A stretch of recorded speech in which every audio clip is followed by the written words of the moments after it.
I know it seemed daft. You and me, Craig. World. Yeah. Again. Yeah.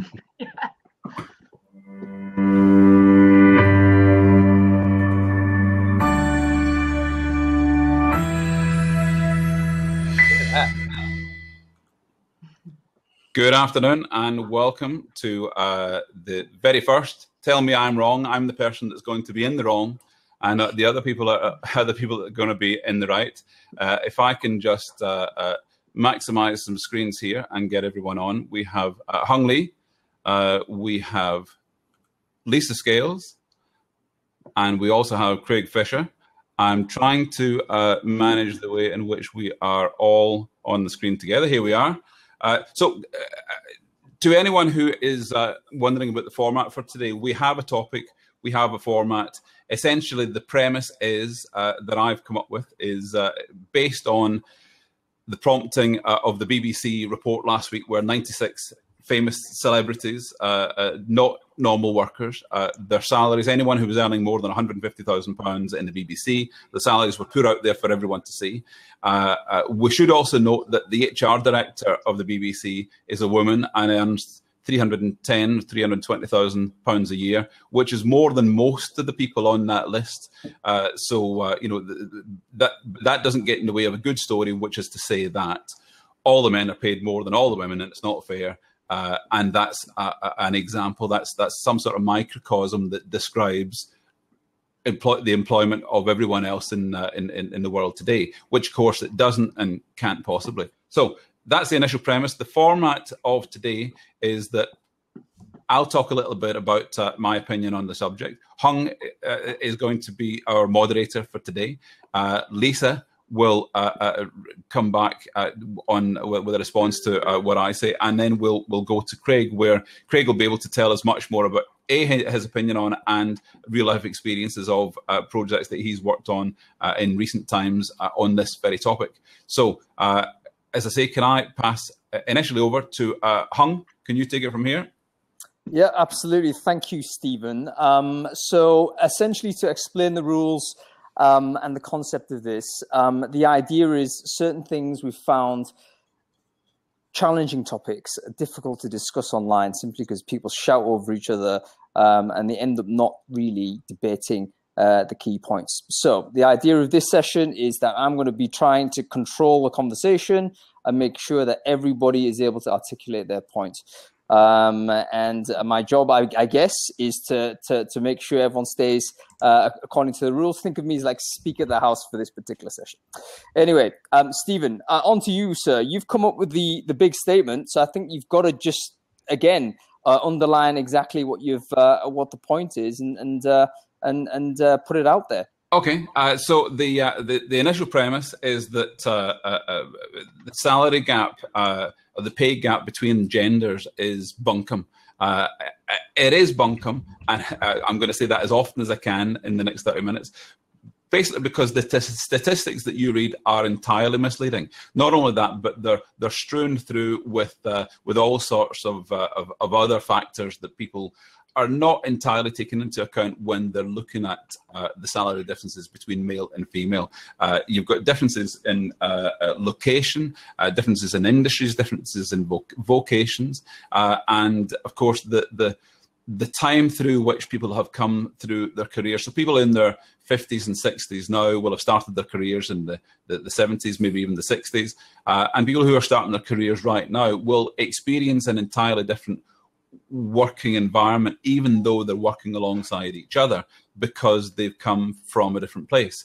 And the salaries that someone is earning just now will be as a result of a multitude of factors throughout their career, from where they started, what they qualified at, what they studied at school, and so on, and how they came to where they are today. So looking at some of the statistics, the statistics say that in aggregate for full-time workers, the gender pay gap, according to the Office of National Survey, I'll check on that there, but the pay gap is on average at 9.4%, between male and female. When you look at different areas, people normally see the figure of 18%, but that figure takes into account full-time and part-time. When you're looking at part-time workers on their own, in truth, there's a pay gap, but it's a negative pay gap simply because there are many more women who are working in part-time roles. Now, that's not only because there are a lot of women who have left the workforce and come back on a part-time basis, but also that it fits in with their generally, and I'm talking in a lot of generalisms here, but generally much more diverse lives where they've got more responsibilities. Often you'll find, and this is a historical thing, often you'll find that men in a role are able to dedicate themselves much more entirely to the job, to the exclusion of lots of other things, including family and various other responsibilities. So that men are just not juggling the same number of things at the same time. So men tend to be able to work more solidly in a full-time job throughout their career without any real disruption. Now, the workplace has and is under quite a bit of change. When are you going to shut him up, Hung?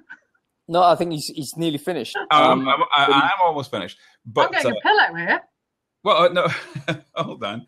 So the other thing is that when people are working in full-time jobs, a full-time person works not only 40 hours a week, but can work up to 50, 60 more hours a week. But when you're working in a part-time job, then you've got 20 hours or 30 hours that you're working, and you work to those hours. So when you break it down to an hourly rate, the gender pay gap then disappears altogether. Now, in 30 years, this is my final point, in 30 years of work in recruitment, I have never seen two people in the same job, side by side, with the same background, different sexes, being paid different amounts for the role.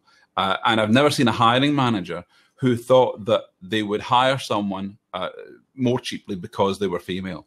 It has happened in the past, but these days, that's just not possible. It just does not happen in the same way. Okay. So, Stephen, you're wrong. So before we let Lisa and Craig got it, but I think thank you for that, Stephen. Firstly, not an easy thing to say. I think there's a lot of points in there. I'll summarize very quickly. Essentially, you believe that the headline is misleading. Because it's not granular enough, essentially. There's a lot more variables that we need to consider that aren't considered. And this is basically a sensationalist a term in order to drive more clicks or newspaper buys or whatever. The pay gap headline is a symptom of a more systemic and structural misogyny, which is absolutely true. And equality of opportunity is where the gap is. Right, that's an interesting sort of addendum to the end of it. But let me move to Lisa to this point. How is Stephen wrong, Lisa? Okay, so I think actually Michael made quite a good point in terms of what is bunkum. I think what Stephen is actually trying to say is that the gender pay gap is actually complex, and to make sweeping media-led statements, I don't actually disagree with you on that. So, let's start off by saying we're probably in more agreement than we aren't, in the sense of I understand that there is a more complex issue. From my point of view, I think that if we sort of take top line, and Craig, just to fill you in, which I'm sure you're aware of, the BBC published 96 salaries, and the pay gap was obviously hugely different. But there's been quite a lot of conversation online about it with regards to the fact is that, we've realized that this probably sits outside the usual HR realm and is actually down to an agent, just like a football agent or whatever, that would be negotiating their salaries.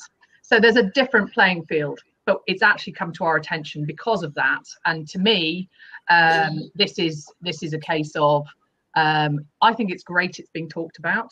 I think it's great that we're talking about the gender pay gap. What I would say, and just to make it very clear, there's a very different subject to equal pay. So gender pay gap and equal pay, gender pay gap is about a reporting mechanism, which is going to become legislation for companies with employees over 250 people. Equal pay is obviously a very different matter, because it is already legislation in terms of it is illegal to discriminate somebody on gender, race, to be not paid the same for doing the same work. So let's just make that clear. We're not talking about equal pay here. We're talking about the gender pay gap.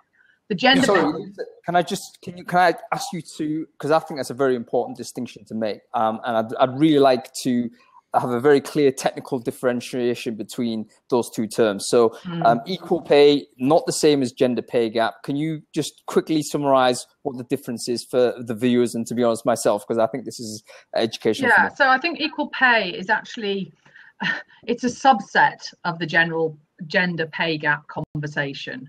And Craig, if you can sort of add in from a US standpoint, but from a UK legislation point of view, equal pay is that men and women, if they aren't being paid the same for doing the same job with the same skills, then they can, if they're paid less, and that is a man or a woman, then that is discriminatory, and that is cause for taking up a complaint.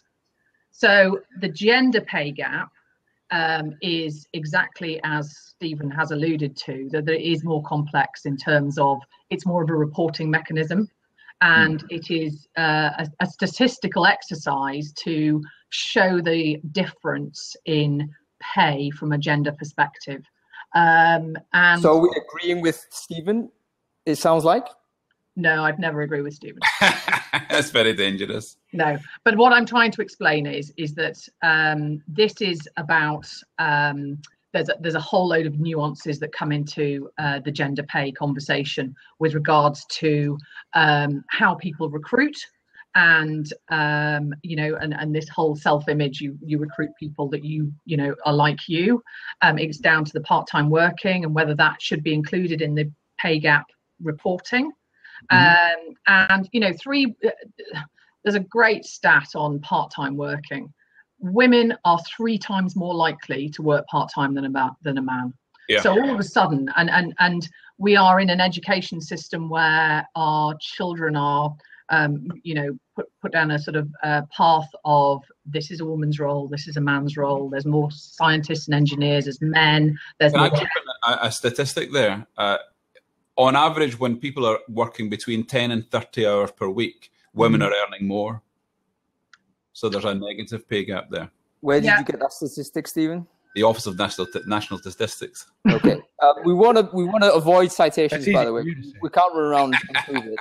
But that's a very interesting point. But carry on, Lisa. Yeah, and actually it's interesting because there is a generational gender pay inequality from a man's point of view, where 20 to 30-year-olds are earning more, but as soon as that person dips out of their working career because they go off to have children, and then unless you 3 can tell me you can give birth, then that's not going to change anytime soon. And so my mother always told me I could do anything, Lisa. Nothing is impossible. You just haven't tried, Craig, right? But that's, and this is where the nuances come in. There are some fundamental issues around biology that essentially women, and it's choice. I've got childbearing lips. Hop off this the bandwagon of a career to go and have children, and generally it is still very much a divided role in terms of caring. So we agree, Lisa. Thank you for that, Lisa. We basically have sympathy with Stephen's initial sentence. Pay gap is bunkum, although that's kind of an exaggeration, Stephen. I think. Yeah. In order to you're doing the same thing actually as the thing you're criticizing, which is trying to sensationalize an important topic. But you've tried to recover it by saying actually there's nuances involved, and I think Lisa's come up with quite a supporting argument to say yes, there are nuances involved, but you can't rubbish the statement that there is such a thing as a gender pay gap, because I think that's statistically true.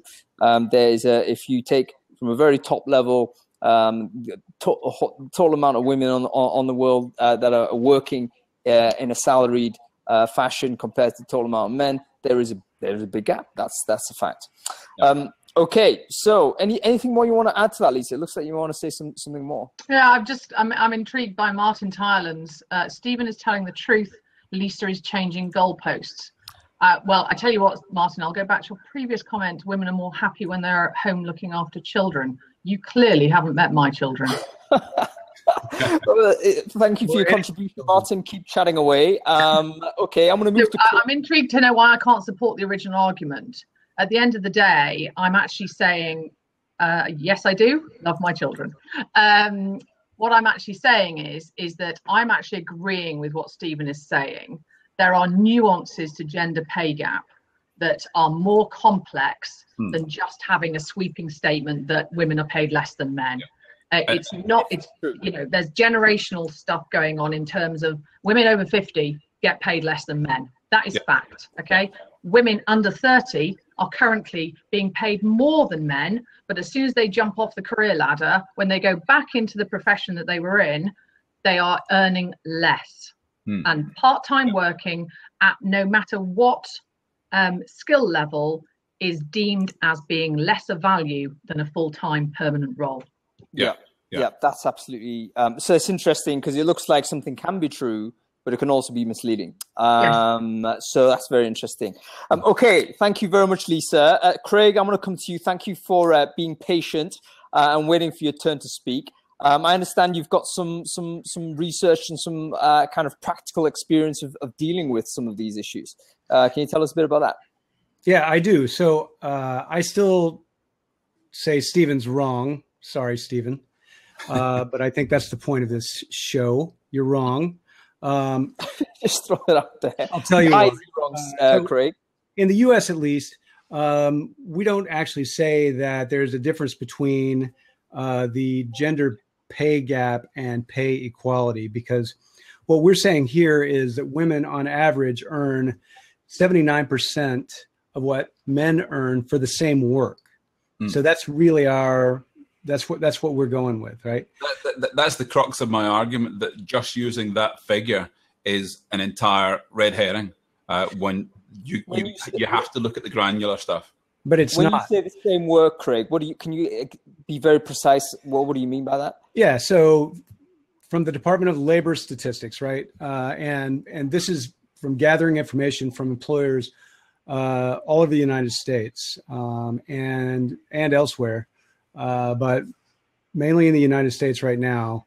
The Department of Labor Statistics is gathering and has been gathering for the last many years information on what people are paid at various levels for various types of jobs by gender and by other criteria. And if a company of a certain size, for instance, refuses to give that information, the Department of Labor is starting to actually pursue action with those companies. So there have been some very large cases recently against Oracle and Google that have been made very public, saying that, okay, you're not sharing that information, we're going to sue you.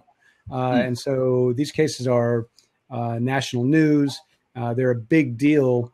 And so companies like the company that I was working for the last 2 years as head of employer branding and head of talent marketing and communications globally, CA Technologies, volunteered to go ahead and take the next step and jump into things like, we're not actually going to ask anymore the question of what have you been earning as a recruiting question on the front end in interviews. And other companies joined that same bandwagon, Adobe and several other forward-thinking companies like that. Lots of startups and lots of really high-quality software firms did that. And lots of states and local municipalities have started making that a law, that you can't ask that question. Boston, New York, New Jersey, Philadelphia, places like this. And that all started being approved a year ago and has gone into law as of June and July of this year. So this is a reality here. It's not based on, it's nuance. The statistics are real. So we had to go through it. Yeah. The statistics are true, but I think the argument is there's layers, there's kind of layers of complexity that unless you don't uncover them, then you can kind of make the comments that may still be misleading. Yeah, what I'm saying is this is not a suffragette moment where things are so outrageous. The direction of travel is in the right direction, and if you look at the ages of people that are coming through the workforce, there are more women in university. Women in their teens and 20s are doing better than men in employment. Certainly up until the age of 39, they're doing about the same. And that might coincide with taking breaks from their careers to go and have families and so on. But with the change in working patterns these days, people are not working in the same role their entire career. So the time that you might take out to go and have a family and look after a family would perhaps equate to the time that you would spend on a job in that say 2 or 3 year period or longer if it's suited. So the people that are coming through the workforce and the older people who are either dying off or leaving the workforce are resolving the problem. I'm not saying it shouldn't be addressed. What I am saying is that now is the time to look at practical ways of resolving it.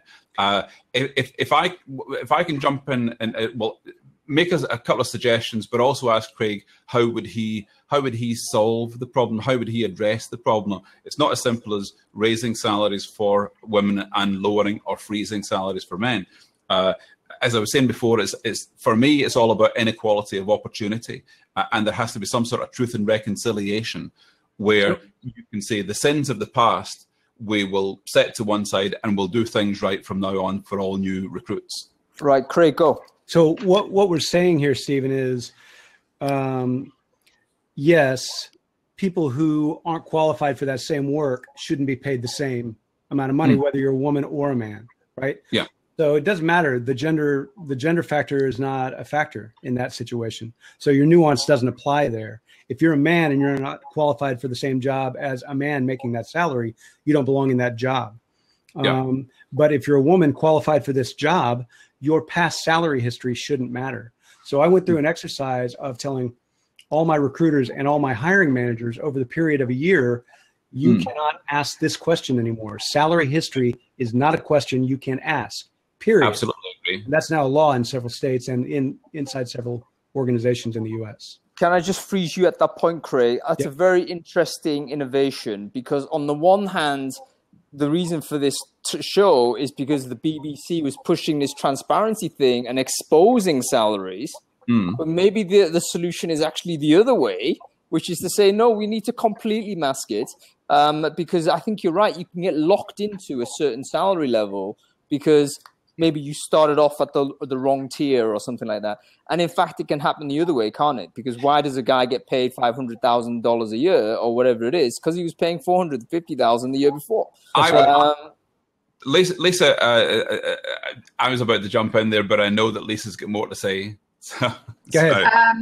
I think that the difference being across the pond is that there is some law in place now, and that obviously makes things, the fines that a business in the States will receive for going against this ruling, it'll probably be a percentage of revenues or something in the year, and it can a lot, to a lot of money. Over here, that isn't the case in the sense of there is equal pay law, but I'm not convinced it wouldn't be I think we're a bit away from it. But I also think there's a larger thing here that's down to our society in terms of there's no point sort of doing all this when actually women in the workplace aren't entering STEM jobs and they're not being educated that they can go for that sort of role. Similarly, the way that we structure our childcare and how we essentially enable our children to be educated, it is completely sort of goes against a working family being able to do it on even terms. Yeah. So I think there's a larger conversation here, which I'm not sure is right for today, but there's definitely societal issues that inhibit us getting to that point at the moment. I think you're absolutely right. We've had these laws in the United States for many, many years, right? It's just they weren't enforced very well. Same as in UK, right? And they probably still won't be enforced very well, if you ask me. And that's why this movement of a lot of these companies voluntarily taking this measure, right, to not ask about salary history is fairly revolutionary. And we've got this massive women in STEM movement in the United States right now, as well, as you know, and children in STEM too. So I like the direction this is going. And I don't think it's hype, Stephen. I really don't think that calling this out and saying this is the number is hype. I don't think it's publicity. I think it's a real thing. And I think having a number and being able to wave it around is just a way of saying, look, this is our acronym for there's a problem here. Yeah, I mean, and don't sort of forget that, you know, the US has been at the forefront of ensuring there is, you know, lack of discriminatory practices right through affirmative action from Vietnam. I mean, this has been going on for years. You've got people supplying federal government, and there's OFCCP regulations, which would literally kill most of our industry because they wouldn't be capable of implementing it. In my world, rest of world is so much easier to deal with than US. Yes. Yeah, and you know, so in terms of how society is essentially not discriminated against across the pond is a very different you know, playing field to the one we're on. And I seriously do think there is still discrimination, gender discrimination, which will allude to the fact that pay gap for baby boomers is 16% for men and women. I don't think Stephen disputes that. I think definitely there is absolutely a gender discrimination going on, and I think that the best way to root anything out is by the glare of shining a light on them. Craig was talking about don't ask for people's salaries when they come for a job, and that is absolutely one way of coming at the problem, because what you do then is you're not then propagating the low salary that someone was on in a previous job to bring that forward to the new job. And employers should absolutely pay for the value of the job and not for the value of what they can get the person for. And employers are almost always looking for a bargain when they hire people. The reality is on that though, is that person has to be sitting in front of you at interview. Yes. So this goes back, take this back a few steps. The person, you know, the man that's supporting his family isn't going for that part-time catering assistant role, paying £8 an hour. Absolutely. So, you know, this is what I'm saying is it's all very well having those things in place, but I think there's a bigger picture here. When you've got men and women going for the same roles, and it might be for a lawyer or for a doctor or for a recruitment consultant, then I would far prefer that there was openness and transparency about salaries in the workplace, so that when someone was being hired, you're able to say to them, well, this is what we pay everyone else. This is what people are paid in the job. Now that would kind of confound what Craig's talking about in terms of someone, you know, telling what their current salary is. But I think that when you're able to show aloud the salary of everyone in a workplace and to back up why someone is paid that salary. Can I just, on that note, Stephen, I know maybe stepping out moderator role here, but there is a company that does that. Buffer, the social media business, they have a formula which determines how much you get paid, and it doesn't matter whether you're man, woman, dog, child. It doesn't matter if you get that job. That is how much you get paid, and that's explicit. That's published. It's literally an algorithm. Yeah. So maybe the problem is taking it away from the manager's authority, because often the manager, he's got a budget. He or she's got a budget. Beg your pardon. To do the right by, or what he feels or what she feels is right.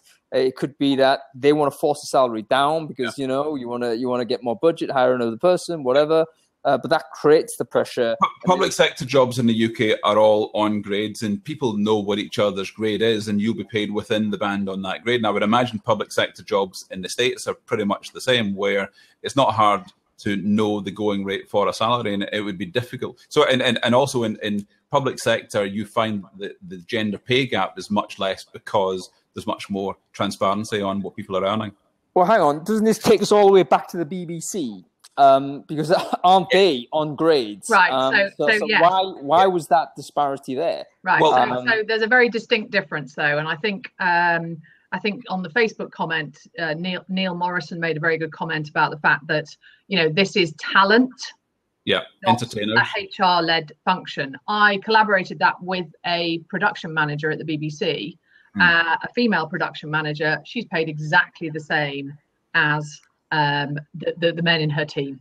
So there may be a slight increase, decrease, depending on length of service, but there's a banding and they know exactly which banding they're in. So HR from a BBC point of view is absolutely doing what they're supposed to do. The whole celebrity thing, I mean, you know, take footballers, you know, why does Rooney get paid, you know, 300 grand a week and another leading scorer gets 100 grand a week? It's crowd draw, and there's a whole, that's not really our bag. I don't understand that world because I don't recruit celebrities and I'm not a talent scout. So I can only talk about, you know, this from a HR perspective. Yes. Okay, so I mean, I'll just add a final point, but isn't there a case to argue that there's still this glaring number, though, isn't there? So why are there the top 19 paid people are male and one is female and she's right down at the 150K mark? I mean, so presumably this may not be necessarily about the person putting the salary out. But I would say that's more of a problem in the entertainment industry, where men are valued and have much longer careers than women. So Jennifer Lawrence had a big hoo-ha about not being paid nearly as much as Tom Cruise or other male actors. And there's a bigger problem in the entertainment industry, where a female actor, for the most part, will run out of roles by the time they hit 30, 35, or whatever age they can fail to look like they potentially could be 20, whereas men have a much, and of course there are many more leading roles for men in programs that are shown and films that are made. So that, you know, the misogyny goes all the way back to that, and that's a bigger thing to address. So the difference in incomes and salaries and how much you would pay entertainers in that sense comes from there.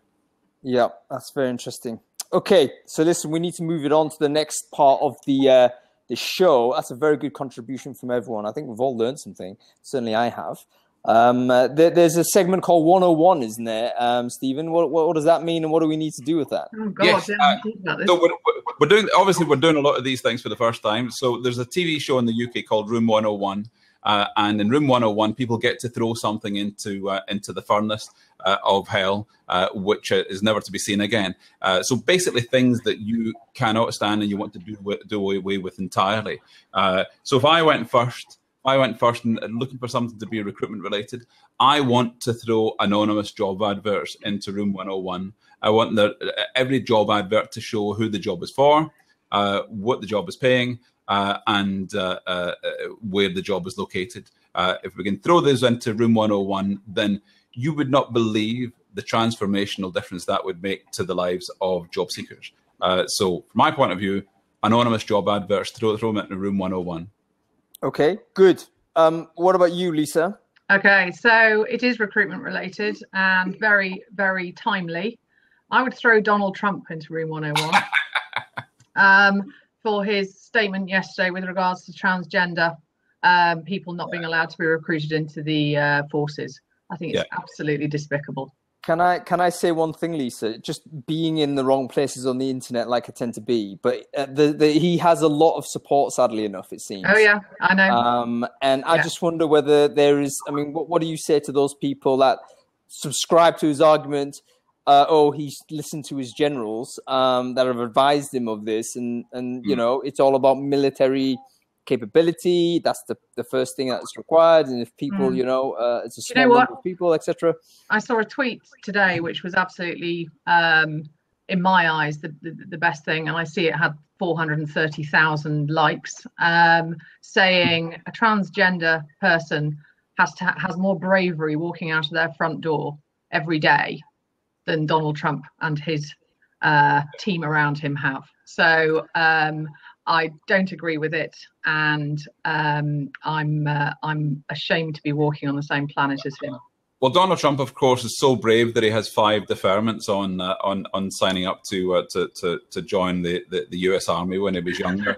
And also, isn't he scared of stairs or something? Somebody's got to hold his hand. Stairs, absolutely. I was told that he made the tweet in order to secure votes on the healthcare issue in the Senate yesterday. So he gave a promise. Look, I'll do this if you give me your vote. So, are you telling me his tweets are actually strategic? I mean, it strikes me his tweets no, out. I mean, they would be better crafted if they were. He wakes up at 5 in the morning and he just goes for it. It's like incredible. As far as I can tell, he doesn't even have the authority. But there you go. Yeah. How about you, Craig? I want to ask you about the transgender thing, actually, if you don't mind. Before we go to your 101, and what's your thoughts on that? I mean, is there an argument for Trump's position here, or what? No. No, not on any level. No, of course not. No, and actually, CA Technologies have done a lot in the LGBT space, haven't they? They absolutely have. Yeah. And it was when Allegis Global Solutions called me up to say, hey, we want you to do some repair work on an employer brand of a company that's actually really cool culturally on the inside, but has some sort of legacy software company hiring issues on the outside. I knew this company. I used to do third-party recruitment for them back in the 90s and 2000s. They said, CA Technologies. I said, yes, absolutely, because they really do lead in the software industry in LGBT and other cultural issues. I was all over it. So that was really exciting for me. And I got to do a lot of fun things. And now as I've transitioned to leading marketing globally for Allegis Global Solutions, and I still get to support CA and some other really great big global organizations. I get to take some best practices from CA and sort of show our other clients how they're doing it, which is really fun. So I'm having a blast doing that. And yes, life at CA rocks. Hashtag life at CA. But if I was going to throw something into room 101, it would be the term hiring managers. Hiring manager is a ridiculous term. Nobody's a hiring manager. They're just a manager. And so I'll tell you two things that hiring managers aren't good at generally: managing and hiring. They're two things. They're only in this job because they were good at their old job. And they're not generally given any special training to do hiring or managing when they get into their new job, right? They're moved into managing a bunch of programmers because they were a good programmer. They're not good at managing or hiring. So throw that whole term out the window into room 101. Okay, so Hung, you need to decide of the three of us which one is most deserving to be thrown into room 101. I couldn't possibly throw any of you guys into room 101. I'd throw myself, volunteer to enter the room myself ahead of any of the item. If there's one item of the three that I would throw in, I'm gonna have to go with Trump. I mean, simply because I think he's a menace.